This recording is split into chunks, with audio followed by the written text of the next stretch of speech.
Stay with us on the conversation. We continue with discussions on Africa's ecosystem and the climate change impacts. Now, as the United Nations Framework Convention on Climate Change, UNFCCC, prepares for its annual conference of parties, which is called COP in Dubai, United Arab Emirates, from November 30 to December 12th. Many African countries are looking to the event as an opportunity to advance their climate agendas and push for stronger global action on climate change. For Africa, the stakes are high. The continent is among the most vulnerable to the impacts of climate change, from droughts and floods to heat waves and other extreme weather events. From estimations, 118 million individuals living in extreme poverty in Africa will be severely affected by the destructive consequences of drought and intense heat by 2030. And join us for the second half on this conversation, we have Tendai Kasinganeti. Tendai has close to a decade of experience in environment, climate change adaptation, mitigation and policy. He's also a seasoned professional with a rare combination of programming, policy and technical expertise, resulting in substantial impact and contribution on pressing global issues affecting African communities. He has also led regional in-depth climate assessments, development and support to country adaptation strategies, action plans and policies. Thank you so much, Tendai, for joining us on One Slot. It's good that we have so many things about climate change which you have talked about, and you've also had assessment also on the issue of climate change. And today, or rather yesterday, when we celebrated World Environment Day, the issue of climate change came to the front burner, and we want to know some of this climate change impacts that it's having on Africa presently. What exactly are these climate change impacts that we're talking about? Thank you very much, Rita, for having me here today. I think this is a very contentious discussion that we're having, because at this moment Africa is grappling in a lot of challenges that are related to climate change. I think out of interest, I will share to you that it is calculated that Africa's contribution to climate change is between 4% to 7.5% in terms of global greenhouse gas emissions. But you realize that Africa is the worst affected by climate change because of our lack of adaptation capacity. So what this means is this climate challenge, or the effects of global warming on our communities, have resulted in us failing to adapt to the changing climate. And this has just resulted in a lot of challenges that we have seen: sea level rise, food shortages in terms of lack of food security. We are facing water challenges, worsening drought situations. We are also experiencing a lot of biodiversity loss within our protected ecosystems. And most recently, at COP27, it was also realized that the climate change is actually worsening our peace and security, and this actually resulted in climate impacts on the regional stability, because we've actually realized that climate security has become of a big issue, as some areas or countries that are not stable politically, they have actually the climate situation has worsened the stability of the regions or the areas, and there is now fight or conflict for resources amongst these areas. In addition to the challenges that we are facing, is that we do not have the capacity to adapt, and as least developed communities, we are failing to, because our budgets for different countries that I've worked with, as we all know, they are strained to an extent that the government will fail to provide for the people in case of disasters. We have been experiencing a lot of disasters, and in some areas that we'd never expect. For example, in the Southern African region, you've been experiencing a lot of cyclones in Malawi and affecting Zimbabwe and Mozambique. And this has been affecting the continent, not only in the Southern Africa, but we are experiencing the same in West Africa, experiencing the same in East Africa, and all these challenges now, they further put the pressure of the climate impact on the governments in our local communities, and they will fail to adapt to this situation. So it's a huge problem, and that is why Africa needs to take bold measures to make sure that in these international discussions, we are well recognized, and we are able to receive the support that we deserve. Yeah, thank you. Now, Tendai, permit me to go a bit back. Now, you talked about the impact, you talk about the challenges. Now, for the purpose of information, we've heard so much about global warming, this climate change. Can you tell us some of the causes of all of this? Why exactly are we having all of this happening? Because you talk about this impact or the consequences, the severe rainfall. When we say global warming, for the purpose of information, what exactly are we talking about? What are the causes of it? Okay, so we since the years of industrial revolution and etc. going back in time, you realize that our anthropogenic activities have increased so much, and our industrialization capacity increased because there was need to produce, there was need to manufacture vehicles, process minerals, process food, come up with commodity. The commodity market was growing. And the need to manufacture weapons, especially during the World War. So this escalated a manufacturing potential. And what this resulted is an increase in the release of greenhouse gas emissions into the atmosphere. So I'll give you, for example, that greenhouse gases. Maybe let's talk about carbon dioxide. Let's talk about methane. Those are examples of greenhouse gases that can be emitted. So the generation or the emission of greenhouse gas equivalent gases into the atmosphere have what we call a greenhouse gas effect, and the greenhouse gas effect then further results in trapping the solar energy or radiation within the atmosphere, and then this then results in global warming. So what this has resulted in is that you realize that the global warming has been increasing rapidly, such that it is anticipated that before the mid-century, we may, or even 2030, we may have an increase in our temperature to 1.5 degrees Celsius. And if nothing is done, we are well on course to actually reach 2 degrees Celsius. And most interestingly, I think the last month the IPCC actually revealed that we are well on course to actually go towards 1.7 degrees Celsius before we even reach 2030. So what this means is that you see, it seems like a very, very small marginal number to say 1.5 degrees Celsius, but this can result in disastrous effects on globally. But how this affects Africa and other developing continents like Latin America and etc. is that the lack of adaptation capacity, if our cities are sinking, and most interestingly, we realize that even in Europe recently there were floods and they were failing to cope with them. So not only, so what we're looking at is a global disaster. And this is being caused by emissions that are being done. And these emissions, the Industrial Revolution started with it, but all countries, even in Africa, are trying to industrialize. And our sink capacity is not matching. Sink capacity, it means our capacity to sequestrate carbons is not matching how we are releasing our gases. And then that situation is the one that is resulting in global warming. So this is basically how we are causing a global disaster, and we are watching whilst we are actually moving us or throwing ourselves in a global climate disaster. Tendai, it's quite a worrisome situation we're having, and I'm going to bring a situation which you talked about. This is a 1.5 degrees Celsius, and remember that during the 2015 Paris Climate Agreement, we saw a situation where 194 nations were united in their commitment to capping global temperature rises within 1.5 degrees Celsius. You just said it right now that most likely we're reaching that landmark while we're looking at situations to curb all of this. For African countries, you also mentioned that unfortunately we are the least in this greenhouse gas emissions that we're seeing, but unfortunately we are the ones suffering the most. What are some adaptation measures you think that African countries can take to mitigate the climate crisis we're currently facing? Okay, so that is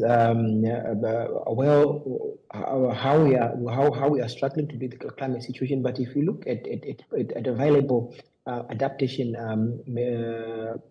strategies that are being availed to us, there are several. We have access to climate finance through facilities such as Global Environment Facility and Green and GCF Green Climate Fund.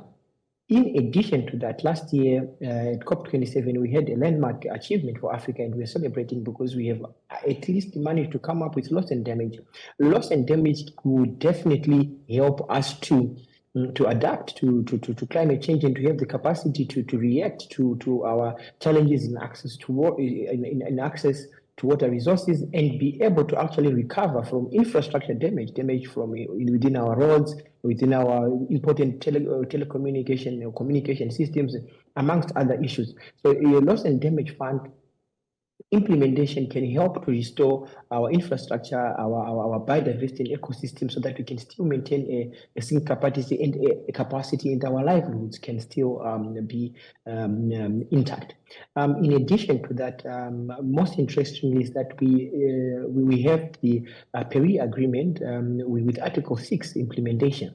So implementation of Article 6 can allow us to tap into the carbon markets financing to finance mitigation projects in Africa, and which can also in turn finance adaptation projects within our different countries. So what this means is participation in Article 6 of the Paris Agreement by different countries who enhance or improve or avail funds or financing that countries can use to implement mitigation projects, and at the same time also be able to implement adaptation projects. I think finally, in terms of how we can also ensure adaptation, is that different countries have what we call nationally determined contributions, NDCs. These NDCs are developed by the country, and they give themselves a target to achieve certain mitigation outcomes. And in that, they also have mitigation outcomes, and they also have adaptation outcomes that they put for themselves as targets.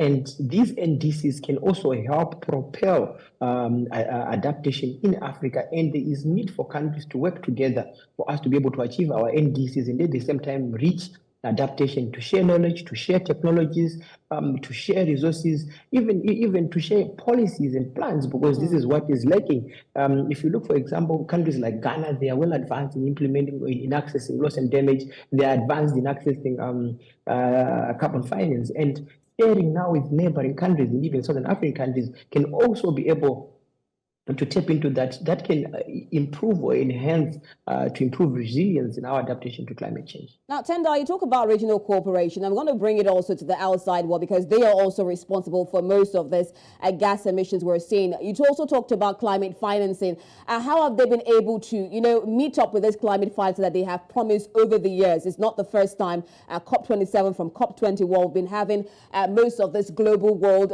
power saying that they would help African countries in terms of financing. So first of all, what has been their contribution, and how have they been able to phase out using of this carbon dioxide or greenhouse emissions that we're seeing? Okay, so in terms of the developing community being the lead in greenhouse gas emissions, and them contributing to carbon finance, okay, I'll tell you that this is not enough. What you're currently receiving, and not all, and the climate finance is not easy to access. So there are certain tick boxes and that you're supposed to fill. But whilst we are struggling with those tick boxes, it does not mean that our communities are not suffering. They are suffering. So what that indicates is that we need to find an easier way to be able to access finance. And as African countries, we also need to improve our governance programs for the finance that we are receiving, so that we can be able to also to ensure that the finance or the benefits actually reach the intended recipients at the end of the day. You will realize that there are some countries that have actually have not been contributing to developed countries, who are actually contributing to emissions, but they are not contributing enough to combat for climate change. Tendai, have there been policies or have there been laws to make sure that these developed countries actually make do with the climate finance that they have promised, or are we just writing on paper? So they have been policies, I can say international policies or international agreements where we all say no. Let's say, for example, a certain country A signs to say no, I'm polluting, and I'm also going to commit maybe $200 million US to support developing countries. yes, that has been achieved. But you see, the finance, it comes to developing countries with time limits and certain specifications of how we can spend the finance. So at the same time, it becomes also a very huge challenge. That's where you hear that some organizations receive a certain funding, but then it's claimed that fund had to return back to the financier because we failed to exhaust the funding. So there are some bottlenecks that are being experienced, and to enforce or to ensure, you remember this is voluntary. So you cannot force at this moment to say we request country A to finance. No, you cannot. It's voluntary. It's on a voluntary basis. Even the international agreements are on a voluntary basis. So everyone has to sign voluntarily. And the NDC, national determined contributions for the developing countries, they also dedicate to offset a certain amount of greenhouse gases or to invest in mitigation projects. And it does not tie them to only invest in carbon sequestration or offsetting only in the developed countries. They can also invest within their countries or any other countries, or even implement technologies for carbon sequestration, which does not have a social value or to benefit those who are affected by climate change. So that is something. So that is something that is lacking, or that we are kindly, and that is why we had discussions such as loss and damage to ensure that at least the developing world can have access to actually recover from the impacts of climate change. And now you can actually target financing towards real world infrastructure, real world biodiversity recovery, amongst other things. Now, still looking at this issue, I mean, a situation where developed countries are encouraging renewable energies. We've also seen climate activists talking about, moving from this carbon dioxide or gas emissions to a situation where we can use renewable energy. Talk about the solar panels we've so far talked about. For countries that are dependent on fossil fuels, how can countries in Africa, how can Africa begin to leverage on its vast renewable energies? Renewable energy is not cheap. That's one thing that we all both ought to agree. And to achieve just energy transition in Africa, there is need for the developing world to allow Africa to transition in a way that does not affect our economic environment or climate. We need to be able to still produce, we need to be able to operate, we need to manufacture, we need to mine, we need to access a lot of resources that we have using fossil fuel. And transitioning to using to become fully powered by renewable energy is going to be a long process, and that is why just transition is very important to implement. But we can best leverage our technologies and our capacity to in renewable energy through investment, foreign direct investment on renewable energy technologies in Africa. So I will give you an example of how much Namibia at the moment is working with the German government in investment in the green hydrogen power generation. And these are some of the projects that we can leverage on in as Africa. We will generate green hydrogen energy that can be used in the developed world, and at the same time we can also use it for our transition locally. So we should come up with projects and agreements that best benefit our countries, because we should not be taken advantage of when coming up with these agreements. So we need to ensure that our negotiations are not disadvantaging us in a way. So when you are accessing climate finance for investment in technology, related projects for renewable energy, we must ensure that we have negotiated very well. In addition to that, we should ensure that there's technology transfer and transfer of intellectual knowledge to the African youths as well, and even other sector players. This can also enable us to be able to adapt and also be able to actually become market leaders in producing different types of technologies and generating electricity, which can actually shift or improve our production capacity. And talking about this technology transfer, I mean, what is the role of governments in all of this? We have a situation where COP28 is coming up in November. We've had discussions in COP27 last year. For this year, what should be the emphasis from African governments as we move towards this occasion? I think the lost and damaged issue is not done and dusted. We need to bring it in and further address it. We also need to revisit the issues of carbon crediting mechanisms.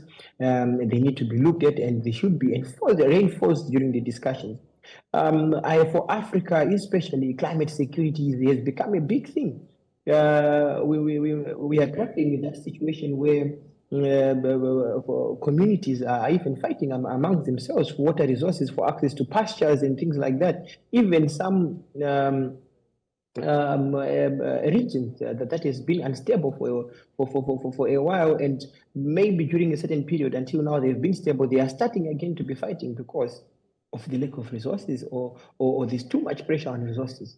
So we need to, Africa should put the issues of climate security at the forefront to ensure that that is addressed. Now, in addition to that, we actually need to ensure that we can be able to mobilize enough resources for adaptation in Africa. Mitigation is the core focus of UNFCCC, and we realize that a lot of projects are more on adaptation, but on mitigation activities. But we also need adaptation. Our people need food. We need to be food secure. We need to be water secure. We need to ensure that our ecosystems are well preserved. So we also need to make sure that our adaptation capacity is improved, and we need to come up with ways towards that. And we need a unified voice from Africa. All countries should come up with a unified voice. When we submit our African position paper, we should have ideas that are blending and that are echoing the real problems that we are having within our communities. Tendai, talking about this unified force, we have situations where some countries are facing drastic climate conditions. You mentioned Malawi, talk about the cyclone Freddy. What are African countries doing to help countries that have suffered a whole lot, or that are suffering a whole lot from this climate crisis? If you could do that quickly, I would appreciate it.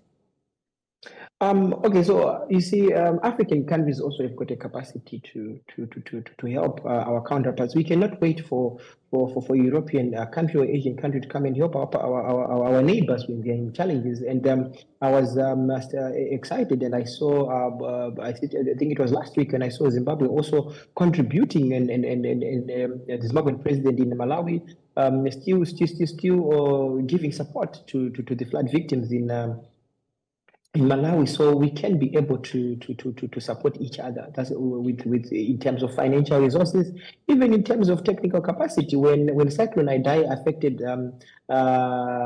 Mozambique and Zimbabwe, South Africa also sent engineers to help with rebuilding roads. Even the army was helping. So there is need for that cooperation for us to be able to respond to disasters locally or within the region.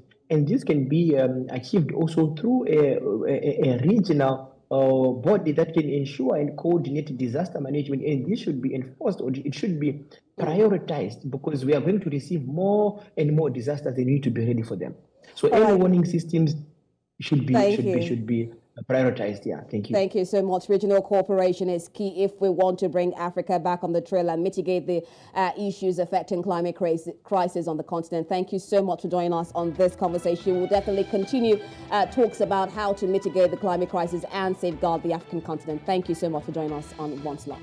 Okay, thank you. Okay, great. Thank you. It's definitely been an interesting conversation with Tendai and, of course, our first guest, Deji Akinpelu, who discussed the situations in Africa. And we would say that ecosystem restoration is not just the responsibility of governments and organizations. Each and every one of us can make a difference, whether it's planting trees, conserving water, reducing waste, or advocating for sustainable practices. Our individual actions can create a ripple effect of positive change. This serves as a reminder that we are all connected to the environment. The choices we make today will shape the world we leave behind for our children and grandchildren. It's time for us to take a step forward and become stewards of the earth. Thank you so much for joining us on today's edition of One Slot. I am Rita Omodia. Till next time, let's try and keep the environment safe. Bye-bye.